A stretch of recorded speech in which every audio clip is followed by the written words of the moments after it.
نہ کے برابر پایا جاتا ہے۔ سورہ حجرات ہی کی آیت نمبر 10 میں اللہ تبارک و تعالیٰ نے ارشاد فرمایا انما المؤمنون اخوہ فاصلحوا بین اخویکم واتقوا اللہ لعلکم ترحمون۔ ایک مومن دوسرے مومن کے لیے بھائی ہے۔ آج میں کلکتہ کے ٹکیا میدان قاضی پاڑا جامع مسجد میں ہوں۔ پشچم کے آخری کونے میں اگر کوئی شخص ایمان قبول کیا ہے یا ایمان لایا ہے اور کلمہ پڑھا ہے تو وہ ہمارا ایمانی بھائی ہے۔ پورب کے آخری کونے میں، اتر دکن کے آخری کونے میں اگر کوئی کلمہ گو ہے تو وہ ہمارا ایمانی بھائی ہے۔ ایک بھائی کا دوسرے بھائی سے اگر کسی طرح کی ناچاکی ہو جائے، تو میں ہو جائے، آپس میں انبن ہو جائے تو انما المؤمنون اخوہ فاصلحوا بین اخویکم، اس بھائی کو اس بھائی سے صلح کروا دیا جائے، دونوں میں میل محبت کر دیا جائے۔ لیکن افسوس، پھر افسوس، صد افسوس، ایک ہی پیٹ سے نکلا ہوا دو بھائی، ایک ہی خون دونوں کے رگوں میں دوڑ رہا ہے، ایک ہی نطفے سے پیدا ہوا دو بھائی، ایک بھائی کا جنازہ نکل رہا ہے، دوسرا بھائی دوسرے راستے نکل رہا ہے۔ اللہ اکبر۔ اور افسوس تو اس بات کا کہ ہمارے معاشرے میں ایسے لوگ کہاں سے جنم لے لیتے ہیں یا کہاں سے آ جاتے ہیں یا شیطانی خیال ان کے اندر کیسے آ جاتا ہے۔ ابھی ایک بھائی کا دوسرے بھائی سے انبن نہیں ہوا ہے، ابھی کچھ باتیں ہی ہوئی ہیں کہ اس کو بڑھانے چڑھانے کے لیے پہلے سے لوگ موجود اور اس کو بھی بڑھانے چڑھانے کے لیے پہلے سے لوگ موجود۔ نوبت یہاں تک آتی ہے کہ کچھ لوگ پیٹرول تک چھڑک دیتے ہیں، اور اگر میں یہ جملہ کہہ جاؤں تو بجا ہوگا، بیجا نہیں ہوگا کہ کچھ لوگ اس میں ماچس بھی مار دیتے ہیں۔ لیکن میرے مومن بھائیوں، اللہ تبارک و تعالیٰ کا فرمان، اپنے نبی کے ذریعے ہم تک پیغام کہ ایک مومن بھائی کا دوسرے مومن بھائی سے اگر کسی طرح کی ناچاکی ہو جائے، انبن ہو جائے تو آپس میں صلح کروایا جائے، میل محبت کروایا جائے۔ اچھا، یہاں ایک پوائنٹ اور، دنیا کی کسی بھی بڑے سے بڑے عالم کے پاس آپ جائیں اور سوال کریں، چاہے چھوٹے سے چھوٹے عالم کے پاس یا ادنا علم رکھنے والے کسی مومن بھائی کے پاس، اسلام میں جھوٹ بولنا کیسا ہے؟ اسلام میں جھوٹ بولنے کی گنجائش ہے؟ اسلام میں کہیں جھوٹ بولنے کی اجازت ہے؟ میرے مومن بھائیوں، مولوی صاحب کیسا سوال کر رہے ہیں؟ اسلام میں جھوٹ بولنا حرام ہے، اسلام میں جھوٹ بولنے کی گنجائش نہیں ہے۔ لیکن میرے مومن بھائیوں، اگر آپ کے علم میں پہلے سے موجود ہے تو اس کا اعادہ کر لیں، دوہرا لیں، اور اگر آپ کے علم میں نہیں ہے تو اسے آپ اپنے علم میں رکھ لیں۔ ایک مومن بھائی کا دوسرے مومن بھائی سے اگر کسی طرح کی تو میں ہو جائے، انبن ہو جائے، وہ جو محبت تھی ٹوٹ جائے، وہ جو الفت بھی چھوٹ جائے، تو اس محبت کو دوبارہ قائم کرنے کے لیے، اس الفت کو دوبارہ قائم کرنے کے لیے حسب گنجائش اس بھائی سے بھی جھوٹ بول کر کے اسے منوا لیا جائے، اور حسب گنجائش جھوٹ بول کر کے اس بھائی سے بھی اس بھائی کو بھی منوا لیا جائے۔ ایک حرام کردہ چیز، شریعت اسلام نے جسے حرام قرار دیا، اس حرام کاری کو اللہ تبارک و تعالیٰ نے ایک بھائی کا دوسرے بھائی سے محبت نہ ٹوٹ پائے، الفت نہ ختم ہو پائے، اس کو جائز قرار دے کر کے پھر سے میل محبت پیدا کرنے کی گنجائش ڈالی۔ اللہ اکبر۔ مومن بھائیوں، یہ ہمارے معاشرے سے یا پھر یہ ہمارے معاشرے میں اس کا فقدان ہے، یعنی نہ کے برابر پایا جاتا ہے۔ ہمیں اسے دوبارہ قائم کرنا ہے یا پھر ہم اپنے معاشرے میں اسے لاگو کریں اور جہاں تک ہو سکے ہم بڑھ چڑھ کر کے حصہ لیں۔ کسی طرح کی کوئی انبن ہو یا کسی طرح کی محبت ٹوٹ جائے، الفت ختم ہو جائے، تو اس کو دوبارہ قائم کرنے کے لیے ہم کیا کریں؟ آپس میں بیٹھ کر کے مل بیٹھ کر کے صلح کروائیں اور پھر سے بھائی چارہ قائم کروائیں۔ حاضرین جمعہ، یہ ایک پوائنٹ ہے جسے ہمیں کرنا ہے۔ ایک اور پوائنٹ ہے جسے ہمیں کرنا ہے۔ اللہ کے نبی صلی اللہ علیہ وسلم 40 سال کے عمر میں ان کو نبوت ملی۔ اب تک کی زندگی ان کی بہت اچھی تھی۔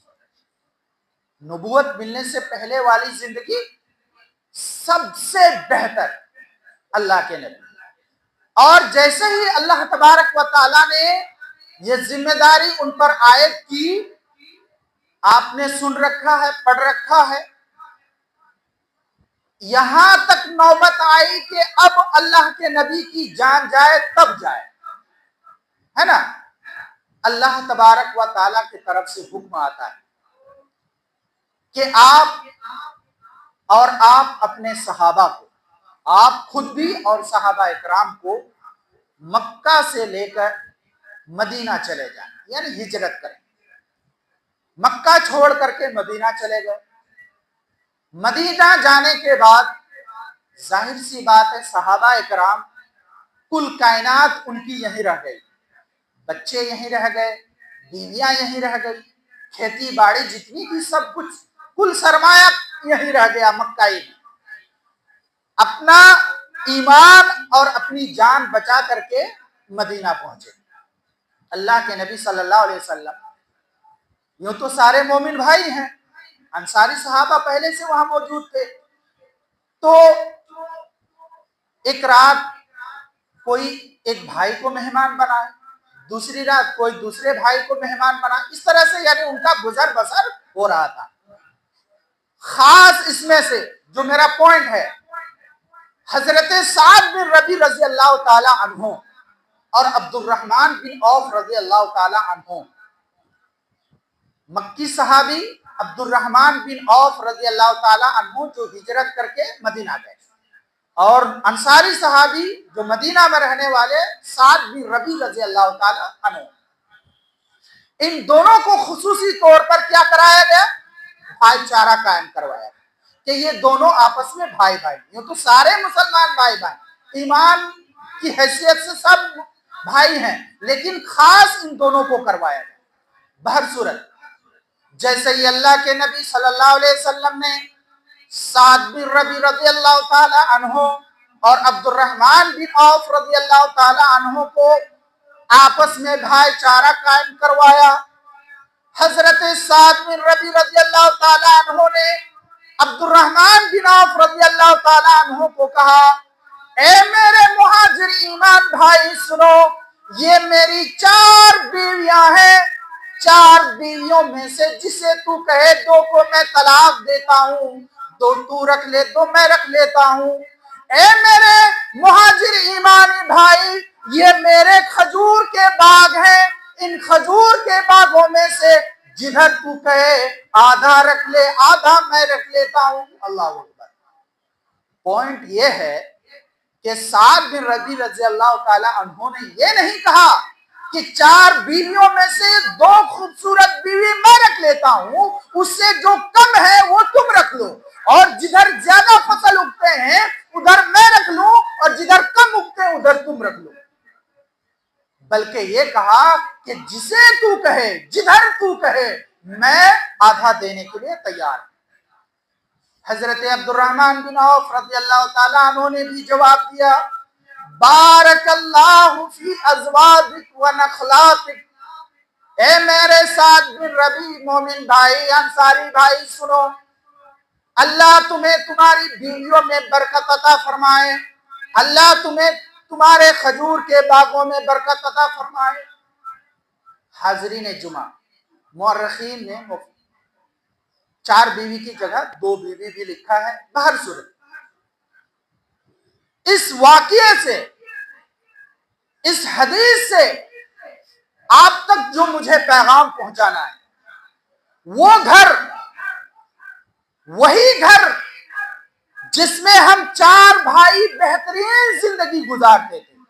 اگر ڈھابے کی شکل میں ہو تو ایک ڈھابے میں ایک بھائی، دوسرے ڈھابے میں دوسرا بھائی، تیسرے ڈھابے میں تیسرا بھائی اور چوتھے ڈھابے میں چوتھا بھائی، اور روم کی شکل میں ہو تو ایک روم میں ایک بھائی، دوسرے روم میں دوسرا بھائی، تیسرے روم میں تیسرا بھائی اور چوتھے روم میں چوتھا بھائی، اور کسی طرح کی کوئی بات نہیں، بالکل حساس بشاس بہترین زندگی،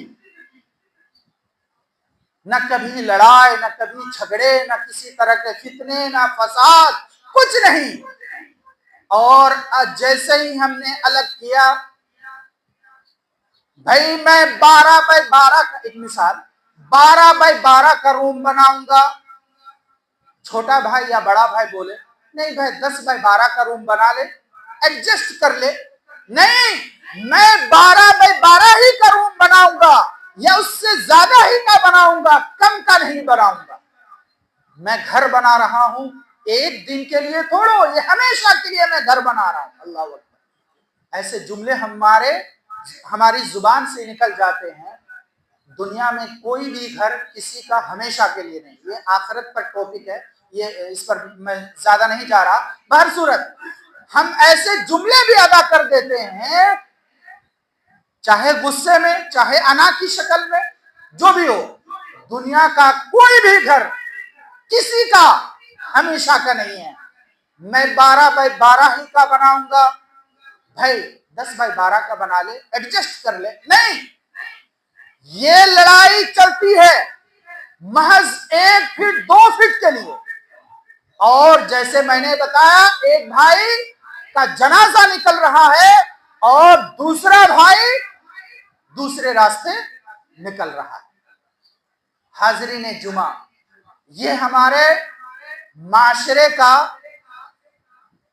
عکس ہے، جسے میں نے اپنے الفاظ کے ذریعے، قرآن و حدیث کے ذریعے آپ تک پہنچایا۔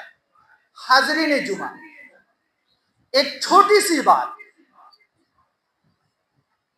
وہی گھر تھا، وہی لوگ تھے، وہی سب کچھ تھا، یعنی مان کے چلیے دادا کا خون بیٹے میں، پھر باپ کا، دادا کا خون باپ سے، پھر بیٹا، پھر بیٹے سے، پھر پوتا، یعنی وہی سب کچھ، پھر وہ چیزیں کیوں آ جاتی ہیں ہمارے اندر؟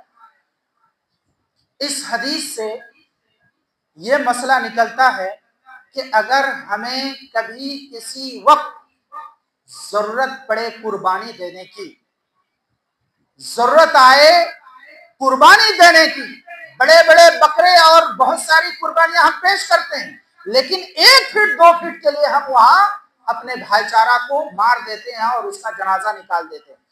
تو اس حدیث کا پوائنٹ یہی ہے کہ اگر قربانی دینے کی ضرورت پڑے ہمیں، ایسے وقت میں ہمیں قربانی دے کر کے بھائی چارہ کو بچا لینا ہے اور بھائی چارہ کو زندہ اور قائم رکھنا ہے۔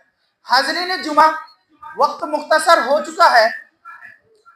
ایک پوائنٹ خطبہ مسنہ کے بعد جو میں نے حدیث پڑھی، اسے ہم آپ معمولی سی بات سمجھتے ہیں۔ المسلم من سلم المسلمون من لسانہ و یدہ، جب چاہے، جس طرح چاہے، جیسے چاہے، ہم نے اپنے مسلمان بھائی کو بول دیا اور ہمیں احساس تک نہیں ہوا، کچھ بھی بول کر کے، بہت زیادہ میں اپنی تقریر میں نہیں پیش کر رہا، مطلب کچھ بھی ہم نے بول دیا اپنے بھائی کو اور ذرا بھی ہم نے سوچا نہیں، اپنے دل میں احساس بھی نہیں، ان کو ٹھیس لگی یا اس بات سے ان کو کیا ہوا، یا ان کے ساتھ ہم نے جو یہ رویہ کیا، یہ ان کا کیا معاملہ ہوا یا ان کے دل و دماغ میں کہاں تک ضرب پہنچا ہمیں احساس نہیں ہوتا ہے، جبکہ اللہ کے رسول صلی اللہ علیہ وسلم نے فرمایا کہ مسلمان وہی ہے، سچا پکا مسلمان وہی ہے جبکہ اس کی زبان سے دوسرا مسلمان بھائی محفوظ رہے، سلامت رہے، اس کی زبان سے اور اس کے ہاتھ سے۔ آج ہمارے پاس پیسے ہیں، طاقت ہے نا، یا پھر ہمارے پاس عہدے ہیں، کسی عہدے پر ہم فائز ہیں، ہم نے اس کو دبا دیا، ہماری زبان ہے کچھ بھی کہہ ڈالے۔ بہر صورت ہمیں اس حدیث سے یہ مسئلہ یا پھر یہ پوائنٹ اخذ کرنا ہے کہ ہماری زبان سے، ہمارے قلم سے، ہماری طاقت سے، ہمارے ہاتھ سے دوسرا مسلمان بھائی یا دوسرا کوئی بھی بھائی محفوظ رہے، اور یہ ہمیں کرنا ہے۔ بہر صورت وقت ہو چکا، اللہ تبارک و تعالیٰ سے دعا گو ہوں، یا العالمین تو ہمیں اپنے اندر اتحاد اور اتفاق پیدا کرنے کی توفیق عطا فرما۔ یا اللہ اگر ہمارے بھائی میں کسی طرح کی انبن ہو گئی ہے، اس انبن کو دور کر کے محبت اور الفت قائم کروا دے۔ یا اللہ ہم میں سے جو پریشان حال ہیں، یا اللہ ان کی پریشانی کو دور فرما۔ یا اللہ ہم میں سے جو قرض دار ہیں، یا اللہ ان کی قرض کو تو پورا کرنے کی توفیق عطا فرما۔ یا العالمین ہمیں کسی طرح کی کوئی بھی مصیبت ہو، یا العالمین تو ہمیں ان تمام مصائب سے، ان تمام تکالیف سے نجات دلا۔